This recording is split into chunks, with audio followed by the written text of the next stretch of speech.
District Lines by Ryall Hill. Dubliners for Bradford 2025. BD17, Thankful for Isolation. As Enwer padded downstairs for lunch, he slid into his seat and contemplated the table. Hello, son. How were lessons this morning? Okay. What did you have? Double maths, history and English. That sounds tough. She gave him a little squeeze on the shoulder. Here's your bean curry. Thanks, Mum. And I made tostones too. I thought you might need cheering up. For the first time since coming into the room, Enwer looked up at his mum and smiled. Thanks, Mum. You're the best. You know it's true, replied Teresa, and sat down next to him.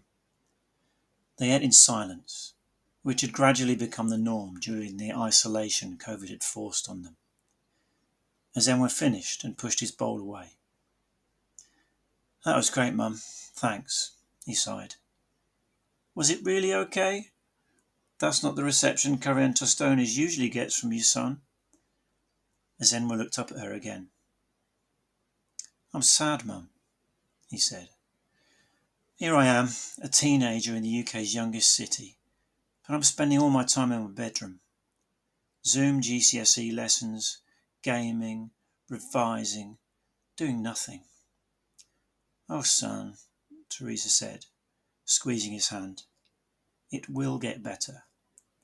I know it's tough, especially now the clocks have gone back. What about your friends from the football club? Aren't you in touch with them online? Yeah, but it's not the same, you know. The banter's slow and I can't pick up on anything with everyone in their own little square on the screen. I know what you mean, darling. My book club has such little laughter in it now, and it's not all down to us reading The Road this fortnight. Teresa frowned a little, then said, When you're doing your lessons this afternoon, I'll do some research. I promise we'll get out to do something as soon as you finish school. It's a beautiful day after all. Even if there's only 2 hours of daylight after school, we'll make the most of it. Thanks, Mum, said Enwer, and plodded upstairs again. 3 hours later he was back down. Hello, darling, Teresa beamed. Your snack's on the table and eat up, we're going out, quick sharp. What's going on? You found something to do? Yes, said Teresa. We're picking up Dad on the way. Okay, what is it? No clues, but it could be really good. Could be. Come on, go with it. I found something I think will be worth your while. What, you want to exercise your thumbs killing more baddies on your computer instead? Enwer rolled his eyes. Okay, Mum, I'll come. Bright winter sun slanted into Teresa's eyes as she drove to pick up Desmond from the hospital. Hi, love. Okay, son, he said as he slid into the back seat. You not want to sit up front, love? No, love. Big man needs space now. Big man, eh? Teresa sucked in air through her front teeth. Enwer smirked as he too squinted into the sunlight. Where are we going then? Asked Desmond. It's a secret till we get there. Adama joining us? No, she's got overtime on her first big case in CID. How was work? Desmond sighed. We lost 4 today. Oh, love, empathised Teresa. Looking up in the rearview mirror, she saw his head was down, resting on the palm of his hand. You must be saving loads, though. Yeah. Discharge date. Desmond leaned back and looked out at the streets they rolled down. Pavements empty, save for the odd mask-wearing pensioner carrying white and blue striped plastic bags, packed so full they would surely break. That's good, love. That's good. I guess, he responded. John'll get in touch with an update at 6. Teresa turned up Canal Road, where yellowed leaves clinging to roadside trees were picked out gold by the lowering sun. Down into Shipley, then across the air to Ryall Hill. Desmond and Enwer bantered about whether work or school were hardest, until Teresa turned off towards Esholt. This is getting interesting, said Desmond. Are we going for a drink at the Woolpack? You and Emmerdale, Dad, laughed Zenwa. You know they don't film here anymore. This'll be better than trying to spot a few off-duty D-listers, said Teresa. Then she pulled into the car park of the Sports and Social Club. From the parked car they could see discreet groups of 4, 5, or 6 masked people spaced out on the football pitch, all looking west, down the valley. Did you bring us all the way out here to watch the sunset, you old romantic? Asked Desmond. Don't be daft, chided Teresa. Let's get out. As they walked onto the pitch, other groups turned and looked at them when they passed by. Zenwa thought they were probably smiling, from the way their eyes creased, but he couldn't be sure. This is a bit weird, Mum, he said. Yes, son, do you think Mum's getting us to join a cult? Whispered Desmond. This'll do, said Teresa. What, Mum? We're standing in a field. Is that what you promised me would be good? Be still, Pickney. Take it all in. Wait and see what happens. So they stood. Teresa in the middle slipped her arms round the waists of her man and boy. They held her and were quiet. Jackdaws called as they flew in 2s and 3s to roost in the woods across the river air. They all breathed in the fresh air, watched the slight mists begin to roll off the river. They gradually became aware of a murmur behind them.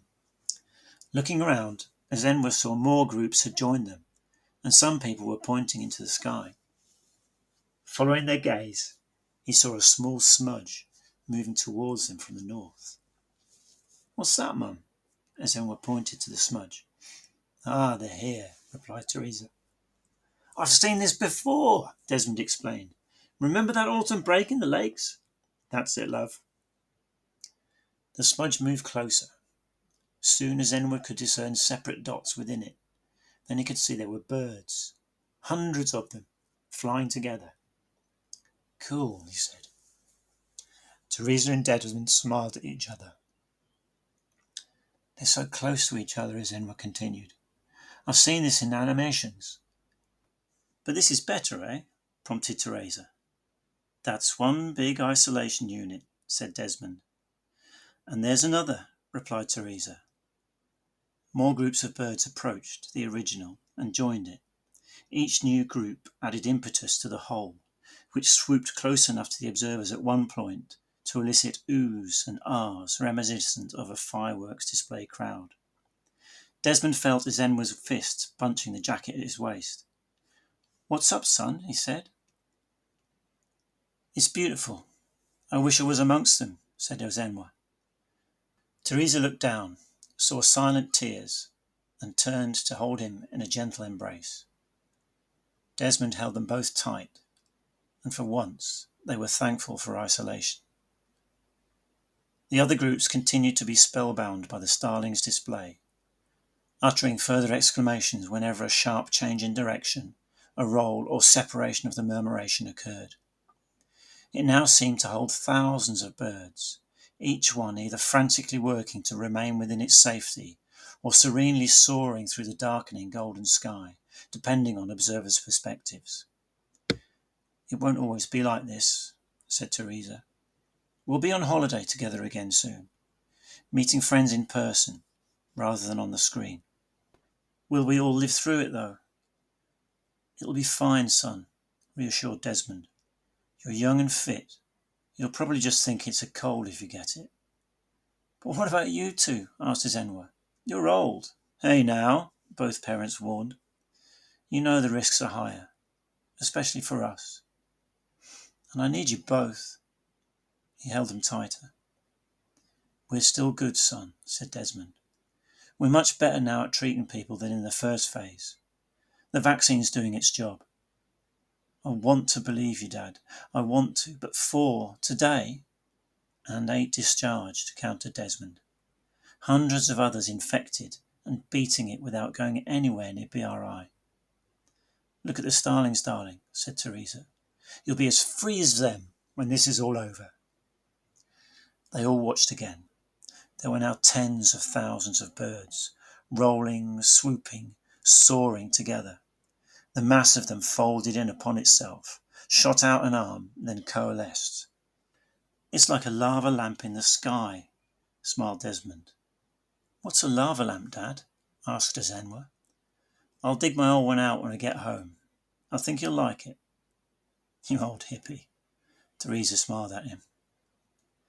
Just then, the birds seemed to pick up pace.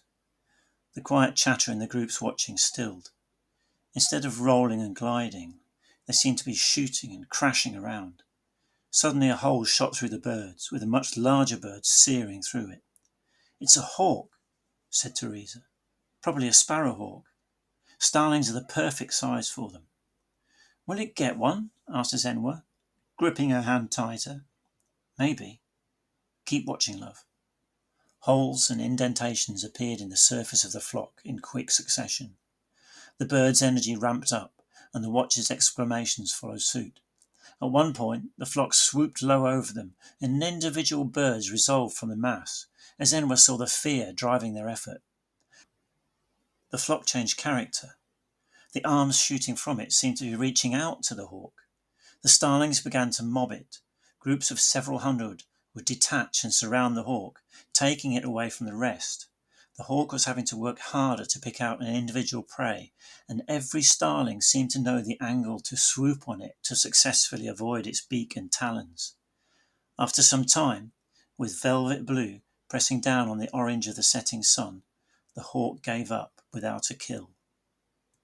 As it flew off, the starlings began to swoop down over the river in waves to the woods beyond. In a few short moments the sky was clear, and people started returning to their cars and their own roosts. "Sorry for crying, Mum, Dad," said Ezenwa back in the car. "Don't be silly, son," replied Desmond. "Everyone gets emotional at times, especially these times." "I didn't used to. That's one of the things this has done to all of us, son," continued Desmond. "Less contact, fewer positive strokes. Just that mindless chat about weather, sport, whatever, that tells us all that we're all right in each other's eyes." Desmond turned around in the passenger seat to look at his son. "Things will get better. In the next hours, days, months, there will be good times together, and times when you feel good to be you." Ezenwa looked out the window as they passed homes with warm light coming from them. "Thanks, Dad," he said. "Is this really normal? Am I normal?" "You are, son. But whether you believe it or not, doesn't matter. We love you." "I feel like the birds, though, terrified of the hawk." This time Teresa spoke up. "I agree, son. Those birds were terrified. They were threatened and harried from celebrating their existence, their ability to move, but they overcame. They worked together and saw off the threat. You know you can do that." "How?" "Keep talking, son. Talk to us, the rest of the family, to your friends, your teachers, even Adama. Just talking stuff through will help you work it out. And it's never been easier to do it online." "I guess," replied Ezenwa. The car continued up the road. Ezenwa flipped around to rest his chin on his arms on the seat back. The quiet roads drifted into the distance.